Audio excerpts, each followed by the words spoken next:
The Game Boy is undoubtedly one of the most iconic video game consoles of all time. But the system did have a few flaws. For one, it didn't have a backlight, nor any colors. At night, I will rely on sources of light to keep playing. But that's my only issue, and I wished I could play Game Boy games on TV. Well, in 1994, my wish came true. Nintendo released their very first official method of playing Game Boy games on TV. Tonight on Gaming Delight, we take a look at official peripherals Nintendo released over the years. The Super Game Boy, the Super Game Boy 2, the Nintendo 64 Transfer Pak, and the Game Boy Player. The Super Game Boy was not the first peripheral that could play Game Boy games on TV, but it surely was the first released to retail. There had been a few devices never released to the general public, and those planned as such, but never released. There was the White Boy, a device from Intelligent Systems that utilized the Famicom's video memory. It was basically a PCB attached to the RAM adapter from the Famicom disk system with a hardwired controller. It was also powered by the console. This device was mainly used for development and the press. Nintendo also put out the Demovision, a device that connected a pair of Game Boys to a monitor through composite video. It too was made strictly for press and development purposes, but it was also put out in display kiosk form in retail stores and trade shows so consumers could check out Game Boy games. In 1991, Biedermann Design Labs developed a Game Boy to NES adapter and licensed it to Camerica, the same team that distributed the Game Genie in Canada. But despite teasing it in magazines, Camerica never released it, and there's no concrete evidence as to why. Litigation threats? The age of the NES? Slow business? No one knows. But Nintendo was interested in the concept.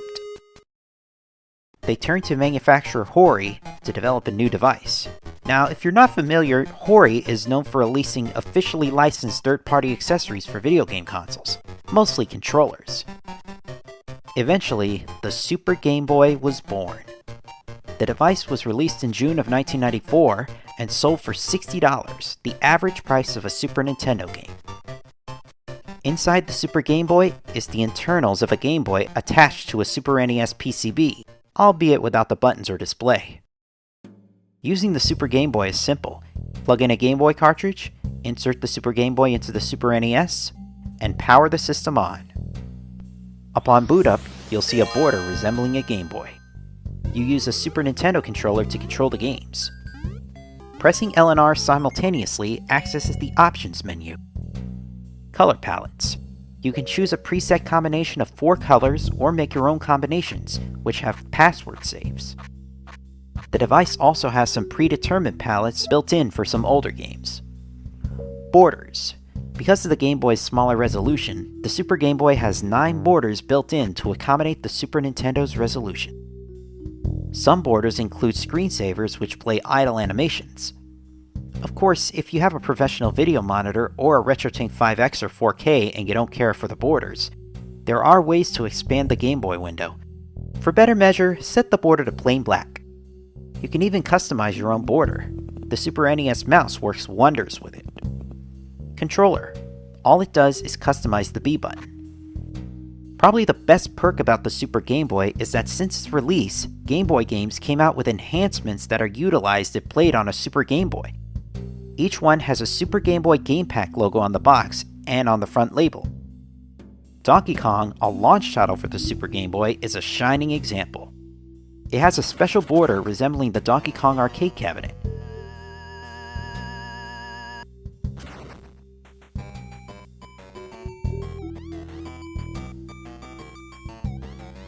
It also changes color palettes in between stages. It even came with sound enhancements, such as Pauline shouting for help, and the ending theme.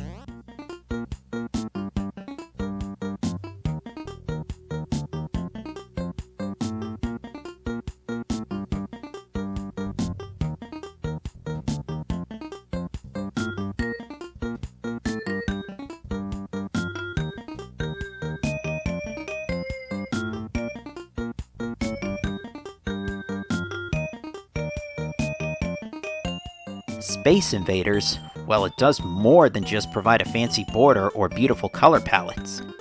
If you select Arcade Mode, you unlock the Super NES version of the game. True, the Super NES version of the game did get a standalone release, but having the Game Boy game and the Super Game Boy seemed like a more viable option. The first generation Pokemon games don't have the Super Game Boy logo on the Western covers, but the Super Game Boy gives color to all Pokemon during battles. Background colors also change every time you enter another location. The games also come with their own borders. The same is true with Gold and Silver, though they don't utilize the Game Boy Color enhancements. Wario Blast allows for multiplayer using the controllers instead of a link cable. You can even use a 4-player adapter with it. Street Fighter II not only adds a special border for each fighter in the game, but it also allows for multiplayer with controllers. Speaking of controllers, Hori also released a Super Famicom controller in Japan known as the SGB Commander. It has a switch to toggle between Super Game Boy mode and Super Famicom mode. In Super Game Boy mode, you only need the R button to access the menu, and the X button to change colors. The Y button changes the speed, and the L button mutes the sound. If you want to use it as a Super NES or Super Famicom controller, you can switch modes. But fair warning, the placement of the L and R buttons are quite awkward. So if you're playing Street Fighter II with this thing, please bear this in mind. As for multiplayer, aside from a few games, including the two I already brought up, multiplayer can't be done on the original Super Game Boy. According to issue 65 of GamePro, Nintendo told the Watchdog that, quote, a 2-player configuration would interfere with the RF signal from the TV. Thankfully, by the late 90s, when Pokemon became a household name, Nintendo came up with a solution.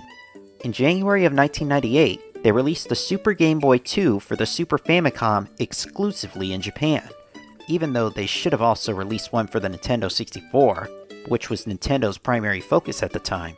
The Super Game Boy 2 came in a translucent blue shell with a port for a second-generation link cable and 2 LED lights, red for power and green for when the link cable is activated. There's also a new set of borders, including the default one that resembles a Game Boy Pocket. The second most important difference between the Super Game Boy 2 and the original is that a game playing on the original runs at a clock speed of 2.4% faster due to the frequency of the Super NES and Super Famicom.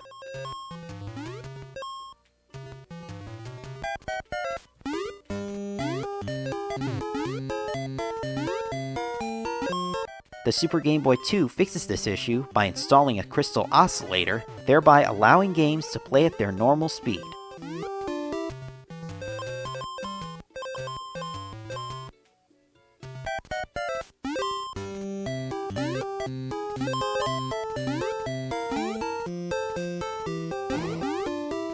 Other than all that, the Super Game Boy 2 is no different than the first one.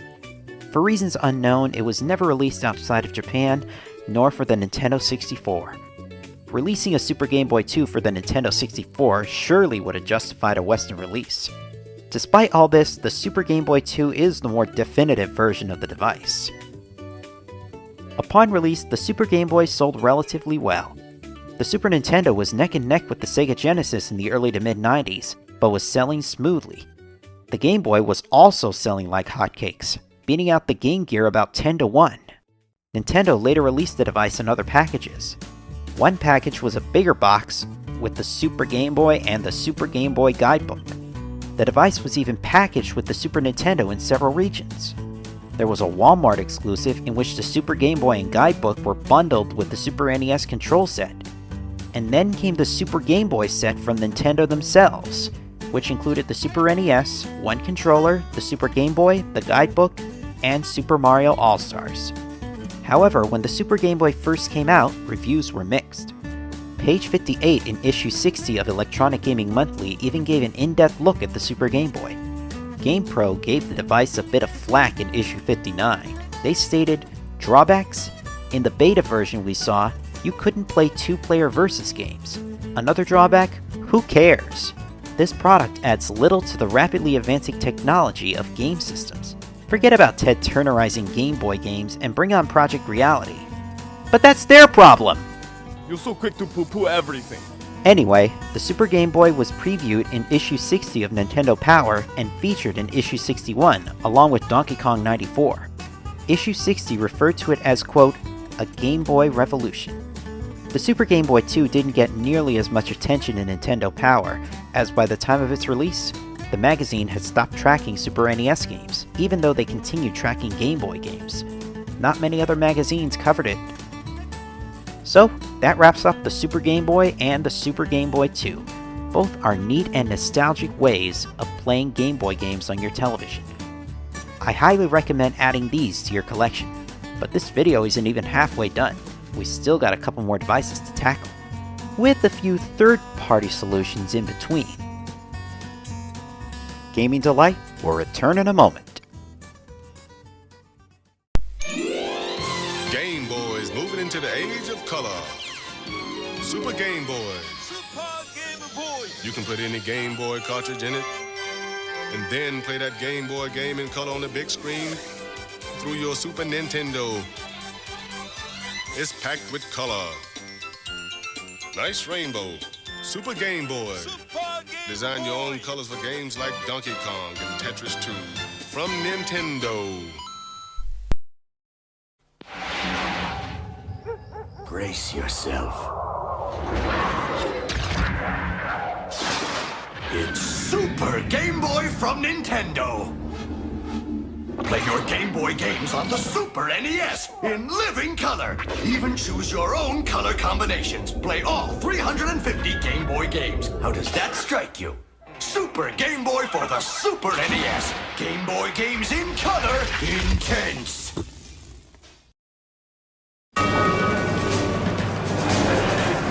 A battle looms over this place.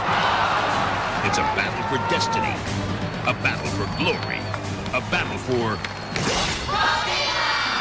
Pokemon Stadium, the place to prove you're the ultimate Pokemon trainer. You can upload your Game Boy Pokemon onto your N64, then for the first time ever, battle in 3D. Then a conquering hero is raised to victory. Sky high. Rated E for everyone.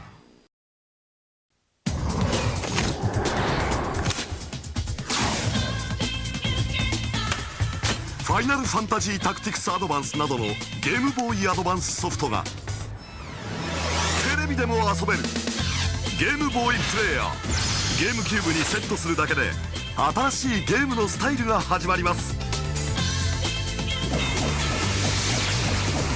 任天堂ゲームキューブゲームボーイプレイヤー。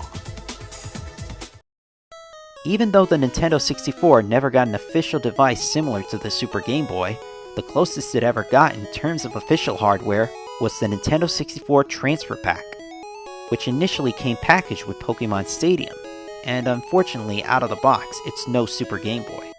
If you're playing Pokemon Stadium, you hook the Transfer Pak to the back of your Nintendo 64 controller, plug in Pokemon Red, Blue, or Yellow, and you can either use Pokemon from the Game Boy game for battles, or enter GB Tower mode, where you can play your Game Boy game. While the Super Game Boy actually mimics the Game Boy hardware, Pokemon Stadium uses software emulation, and unfortunately the video quality is lukewarm. Pokemon Stadium 2 also has its own GB Tower, and it's compatible with Pokemon Gold, Silver, and Crystal. That's right, the Transfer Pak is compatible with Game Boy Color exclusives. Sadly, without certain hacking methods, Pokemon is all you can play in GB Tower. But considering the inferior quality to other official methods of playing Game Boy games on TV, I'd say hacking the Stadium games just isn't worth it. What's more, the Transfer Pak was made strictly for transferring data between the Nintendo 64 and Game Boy games. There was, however, a third-party accessory from EMS and Mattel called the GB Hunter. No, this one. Sadly, it doesn't play Game Boy Color exclusives, it requires an N64 cartridge with a specific chip to boot up, and worst of all, the GB Hunter plays a terrible tune throughout the entire game instead of emulating the audio, and there's no way around it. Why Mattel went in this direction remains a mystery. I wouldn't go for this expensive piece of junk if I were you.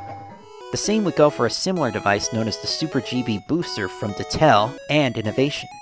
It's a device that lets you play original Game Boy games on your Sony PlayStation, and that's strictly PS1 models with the parallel port on the back. that Sony never actually utilized and would have removed for later revisions.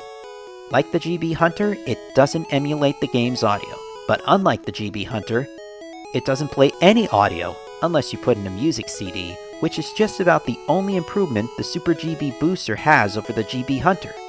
There was also the TV Day Advance by GameTech, distributed by Innovation in the West as the GBA TV Converter, which lets you convert a Game Boy Advance to output composite video, which sadly destroys the portability factor. One would replace the back cover of the Game Boy Advance with the converter and connect the converter's ribbon cable to the system's video out, then attach the power brick, hook up the AC adapter, hook up the composite cables to the TV or VCR, and power on the converter and the GBA.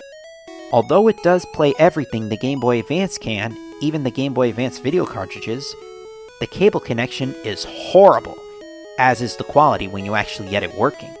Although the GBA TV converter triumphs over both the GB Hunter and the Super GB Booster, it will never amount to even the video quality provided by the Nintendo 64 Transfer Pak and Pokemon Stadium. It was also pretty pricey, selling for $55. Ugh! For more information on unlicensed accessories to play Game Boy games on TV, check out the Gaming Historians video. Intelligent Systems, makers of the White Boy, came up with an even better solution. For press and developers only. The White Boy 64.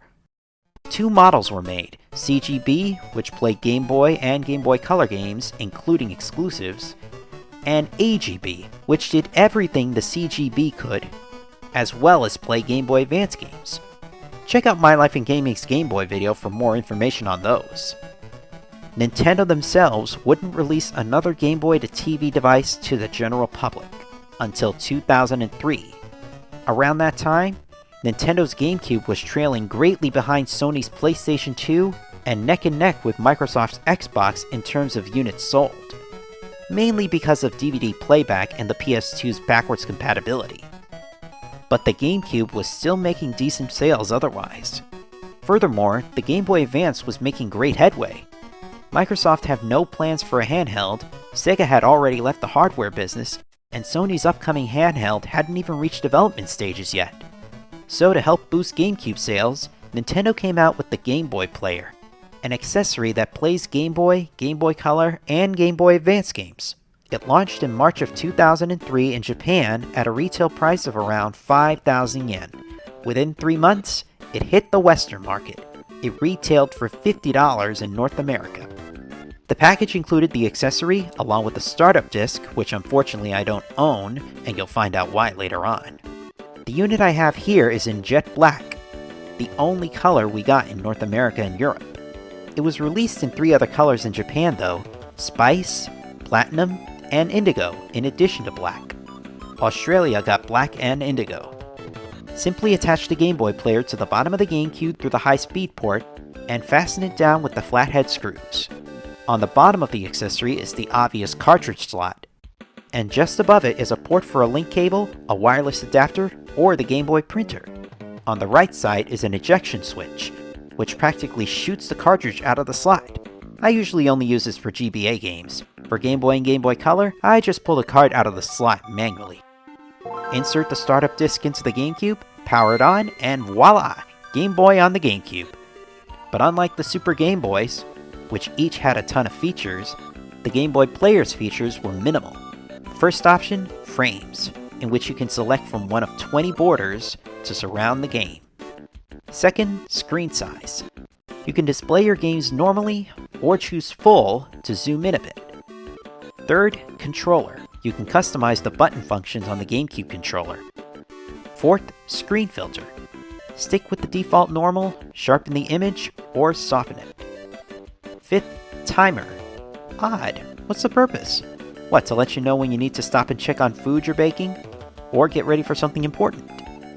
The sixth and last option is change game packs. You can choose this and switch to another game without turning off the system. So maybe that's one advantage the Game Boy Player has over the Super Game Boy. Despite these lacking features, the Game Boy Player plays everything the Game Boy Advance can, original Game Boy, Game Boy Color, and GBA games, and it doesn't run on emulation. it's authentic GBA hardware. For original Game Boy games, when you start a game, you can customize the 4-color palette with button combinations like you do on a Game Boy Color or Game Boy Advance. But unfortunately, it doesn't utilize Super Game Boy enhancements, so you're better off playing those enhanced games on the Super Game Boy. Game Boy Color and Game Boy Advance games, however, show complete colors. Like the Super Game Boy and Nintendo 64 Transfer Pak before it, the Game Boy Player is region-free, so it plays cartridges from anywhere. The same can't be said for the startup disc, though. Games with built-in accelerometers like Kirby Tilt and Tumble also work, though you'd have to move the GameCube around rather than a controller. It also works with the Game Boy camera, though the camera can't point directly at you, unlike with the Super Game Boys. The only cartridges incompatible with the Game Boy Player are the Game Boy Advance video cartridges. This was an anti-piracy measure, not that it matters much considering the quality of the video. There are much better options out in the market. What about controllers? Well, you can use a GameCube controller, but the analog sticks are meant for 3D gameplay, and the D-pad is just too tiny. But you can hook up a Game Boy Advance to the controller port with the GameCube Game Boy Advance link cable, so it'll feel more authentic. But there are better options, namely the Hori Digital Controller or Game Boy Player controller. It resembles a Super NES controller, and it works well with GameCube games that don't require analog sticks. In 2023, Retrobit released a near similar controller, the Legacy GC. Check out my review on that controller for more information.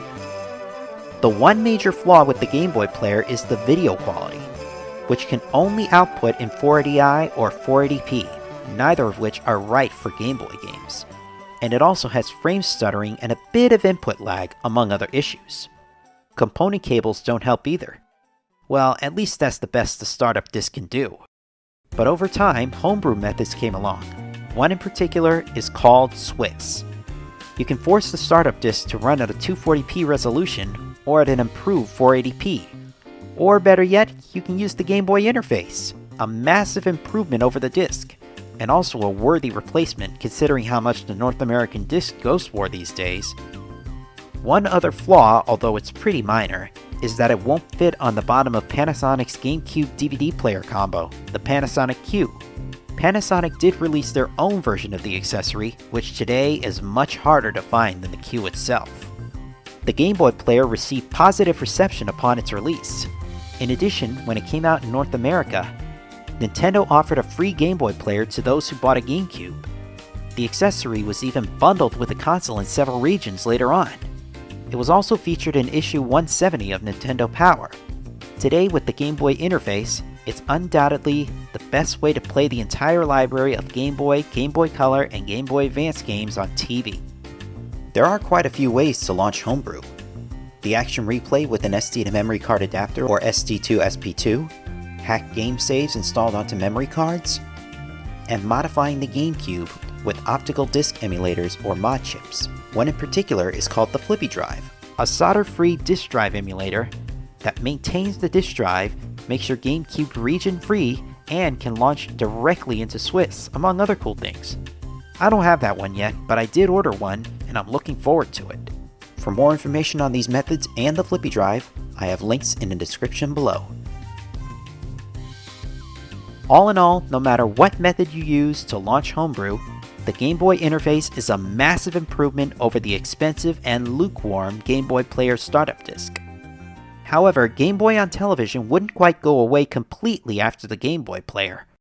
A few Game Boy games did get ported to home consoles, such as Kirby's Dream Land 1 and 2 as part of Kirby's Dream Collection on the Nintendo Wii. Some Game Boy Advance games also hit the Wii U, such as the Super Mario Advance games, the Mega Man Battle Network series, Metroid Fusion, and Metroid Zero Mission. In February of 2023, Nintendo added 2 new libraries to the Nintendo Switch Online service. Game Boy was added for the standard subscription, which includes Game Boy and Game Boy Color games, and had options to give original Game Boy games the color palettes of the original Game Boy, the Game Boy Pocket, and the Game Boy Color. Sadly, as of the time this video was made, the service doesn't utilize Super Game Boy enhancements for certain titles. Game Boy Advance was added to the expansion pack. Some games included the Game Boy Player enhancements, a contrast to their Virtual Console ports on the 3DS and Wii U. But will we ever see an official device that lets you play DS and 3DS games on TV flawlessly? Well, who knows? Nintendo is full of surprises. These days, the Super Game Boy goes for around $30 for a loose North American version and $15 for a loose Japanese version. The Super Game Boy 2 goes for around $50 to $60. The Nintendo 64 Transfer Pak is pretty common, going for around $15. But you're also going to need Pokemon Stadium or Pokemon Stadium 2 if you want to play your original Pokemon games through that method. The Game Boy Player, $50 to $60 without the startup disc, which alone goes for more than double. But if you know how to use the homebrew method, you won't even need the disc. The Hori controllers, the SGB Commander is selling for at least $60 loose. The Hori digital controller, well over $200. Thankfully, the Retrobit Legacy GC, going for around $20, is a fair substitute. In my personal opinion, the best way to play Game Boy games on TV is through the Game Boy Player. Using homebrew, you'll get extraordinary and customizable video quality, especially using the component cables or HDMI devices like the Eon GCHD or Insurrection Industries Carby. But when it comes to Super Game Boy Enhanced original Game Boy games, I recommend the Super Game Boy 2. It's got appropriate clock speed, neat borders, and link cable support. As for the Nintendo 64 Transfer Pak, you're better off just using it in the Pokemon Stadium games to allow your Game Boy Pokemon to battle. It's just not meant for playing Game Boy games on television. But which method do you prefer? Feel free to let me know in the comments below. Thanks again for watching Gaming Delight. Until next time, happy gaming!